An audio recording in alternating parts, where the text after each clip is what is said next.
tous. C'est la grande interview avec ce matin Manuel Valls. Bonjour Manuel Valls. Bonjour. Merci d'être avec nous, ancien Premier ministre évidemment et ancien ministre de l'Intérieur. On va parler des questions d'immigration, on va parler des questions de sécurité, on va parler du budget. Évidemment, c'est parti pour l'examen du budget à l'Assemblée nationale. Un budget qui prévoit 60 milliards d'efforts budgétaires. Sans effort, le déficit exploserait encore un peu plus en France. À cause de qui la France se retrouve-t-elle dans cette situation ? C'est la vraie question. Et au fond, la question, c'est de savoir comment pu-t-on en arriver là.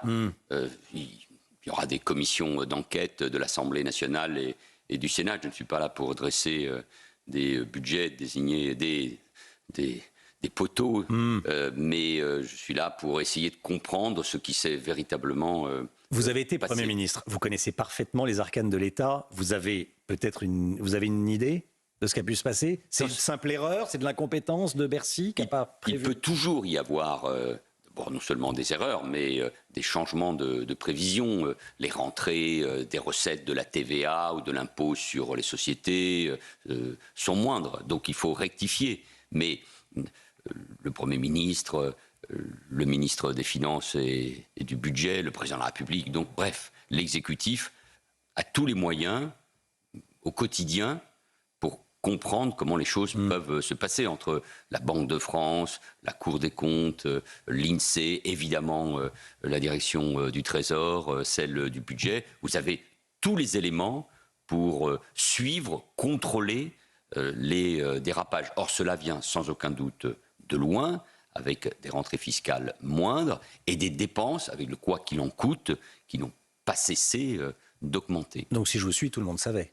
Donc, on le sait, puisque j'ai lu beaucoup d'articles. Moi, je ne suis pas parlementaire, je ne suis pas au gouvernement, je ne suis pas informé, sinon, et c'est déjà très bien, par la presse. Et donc, il y a plusieurs notes, il y a déjà un an, qui avisaient des dérapages possibles. Donc, au-delà de ce constat, la question est de savoir comment on fait pour faire face à ce dérapage qui est lourd et qui est grave, qui est sans équivalent dans notre histoire budgétaire, même si nous vivons depuis des années avec des déficits et de la dette, mais pas à ce niveau-là. Quand nous avons quitté le pouvoir en 2017, le déficit était à moins de 3%, il faut toujours le rappeler.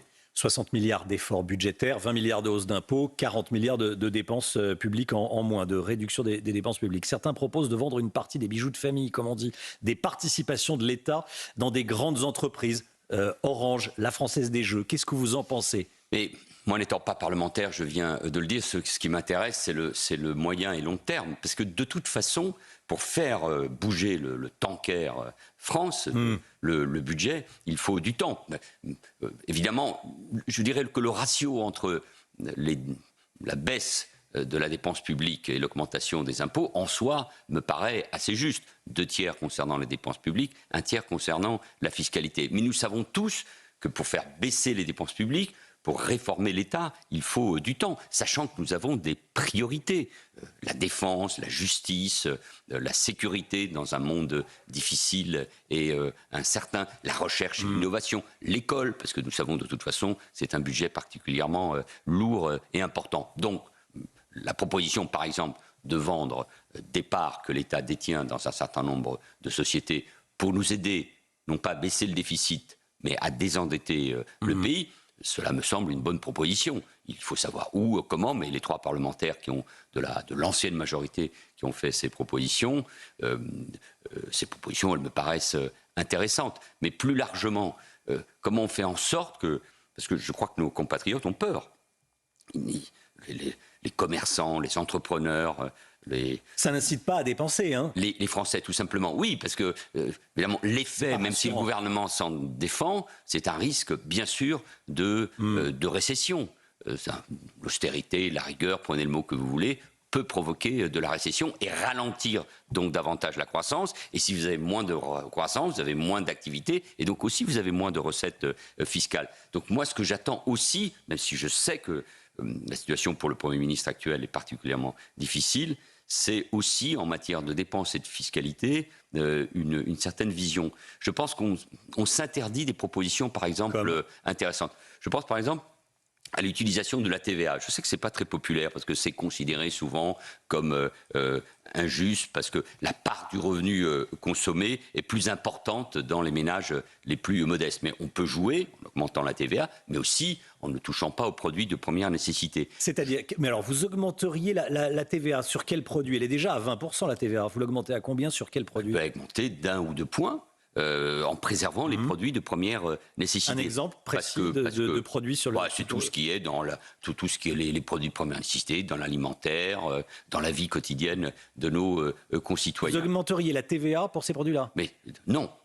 Pour tous les autres, oui. Et ceux-là sont préservés. Les produits de première nécessité ne sont pas donc une augmentation concernés. de la TVA. Une augmentation de la TVA. Oui. Mais on peut aller plus loin, avoir une réflexion, ça a déjà été fait par Nicolas Sarkozy, je l'avais proposé en son temps, je crois que Dominique Strauss-Kahn aussi, qui est l'utilisation de ce qu'on appelle la TVA sociale. C'est-à-dire qu'on baisse les cotisations assises sur les salaires, donc c'est bon aussi pour l'économie, et on augmente la TVA, je viens de le dire, et on l'affecte au financement de la protection sociale. Parce que dans les déficits que nous connaissons, c'est notamment dans l'assurance maladie, dans la sécurité sociale, pour ce qui concerne le régime des retraites, que nous avons les déficits les plus lourds et les plus structurés dans le temps. En prenant cet exemple, je veux dire tout simplement, je crois qu'il faut, au lieu de passer le rabot partout, de participer au concours Lépine, comme l'a dit Michel Barnier, il faut avoir une stratégie parce que nous n'en sortirons pas uniquement à travers ce budget. L'effort qui va être demandé aux Français et aux entreprises va être long et difficile. Mais monsieur le Premier ministre, Manuel Valls, je suis confus de vous le dire, mais les idées pour augmenter les impôts ne manquent pas. Ce qui manque, c'est des idées pour réduire les dépenses publiques. Là, vous défendez une augmentation de la TVA. Oui, parce que baisser la dépense publique, je suis favorable, mais j'attends qu'on me dise où. Dans quel secteur précis? C'est impossible de baisser la dépense publique, de réduire drastiquement le nombre de fonctionnaires, comme l'avait fait Nicolas Sarkozy. Mais il faut le faire, mais il l'avait fait par exemple en touchant à la police et à la justice. Et ça lui a été très justement reproché. Et d'ailleurs, quand nous sommes arrivés au pouvoir en 2012, vous avez remis des policiers dans des policiers C'était peut-être pas et des juges. Oui, mais alors après, on peut faire des réformes concernant le temps de travail des fonctionnaires, davantage décentraliser, en finir avec les doublons. Mais j'attends aussi un langage de vérité. Par exemple, les mêmes qui aujourd'hui s'opposent à la diminution de la dépense publique sont les mêmes qui s'opposent aussi à la nécessité de réformer notre régime des retraites parce qu'il y a l'espérance de vie et parce qu'il y a aussi des déficits dans ce domaine-là. Donc il faut aussi dire la vérité aux Français. On ne peut pas revenir sur la réforme des retraites, même si on faut en corriger les éléments injustes. Et moi, j'étais favorable d'abord à la retraite par points que proposait notamment la CFDT. Mais là aussi, il faudra travailler davantage, plus longtemps, en intégrant, encore une fois, la pénibilité, les carrières hachées, la problématique des femmes. Mais en tout état de cause... On ne travaille pas assez en France, Manuel Valls. Il faudrait travailler davantage, il faut plus de productivité. Elle n'est pas mauvaise, la productivité, dans notre pays. Mais l'idée qu'on travaillerait moins est à rebours de tout ce qui se passe dans le monde et ce dont nous avons besoin. Et enfin, si nous pensons que nous avons deux grands problèmes à moyen et long terme, celui de la démographie, nous devons faire plus d'enfants, pour dire les choses simplement, et celui du vieillissement de la population avec un déséquilibre entre actifs et inactifs, qui va nous poser là aussi des problèmes de financement en plus de problèmes lourds de société. C'est-à-dire que ces questions-là, il faut les penser dans le temps. Sinon, on agit, le gouvernement n'a pas le choix, dans l'urgence. Et quand on agit dans l'urgence, c'est injuste et ça fait mal. L'immigration, le projet de loi immigration, Jordan Bardella, qui était à votre place hier, demande qu'il y ait de vrais changements. Il va y avoir une nouvelle loi immigration. Il demande la fin du droit du sol, la fin de l'AME, la fin du regroupement familial. On a le sentiment, ceci dit, vous allez nous dire votre sentiment à vous, mais que les lois s'accumulent et qu'aucune ne prend le taureau par les cornes et en réalité n'aboutit à une véritable réduction de l'immigration. Sur ce même plateau, j'ai souvent dit qu'il fallait un changement, une rupture, prenez le mot que vous voulez, en matière de politique d'immigration, et que toutes les politiques d'immigration qui ont été menées depuis une quarantaine d'années, même si certaines ont donné des résultats, ces politiques d'immigration doivent connaître, oui, un changement. Oui. Une rupture, un changement, ça veut dire une immigration réduite, une réduction de l'immigration. Avec un vrai débat, a-t-on besoin de davantage d'immigration aujourd'hui? Non. Faut-il mener cette politique au seul niveau national ? Non, il faut le faire au niveau national, mais d'abord au niveau européen. Il y a une conjonction aujourd'hui, me semble-t-il, des discours et de l'action qui est en train de se faire, et c'est une bonne chose, au niveau européen, avec la renégociation de ce qu'on appelle la directive retour, et ce que souhaite faire le gouvernement dans notre pays. Donc il faut des changements pour réduire l'immigration illégale d'abord, choisir davantage notre immigration. Alors je sais qu'il faut des changements de la Constitution, donc ça n'est pas facile si on veut une politique de quotas, et donner la priorité avant tout à l'assimilation. Parce que je pense qu'il faut d'abord s'occuper de ceux qui sont sur notre sol. Alors justement, Othman Nasrou, qui est secrétaire d'État chargé de la citoyenneté, veut rehausser les critères de maîtrise de la langue française et d'acceptation des valeurs républicaines exigées pour s'installer en France. Actuellement, il faut assister à des cours de français et non pas maîtriser le français. Donc il veut en clair un test. Est-ce qu'on est trop laxiste sur ces questions aujourd'hui ? Est-ce qu'il va dans la bonne direction ? Je pense que l'apprentissage de la langue, des valeurs communes, la laïcité, l'égalité entre les femmes et les hommes, le respect de notre culture, de notre histoire, oui, ça doit être une obligation, bien sûr, bien sûr. Moi, j'ai appris à être français.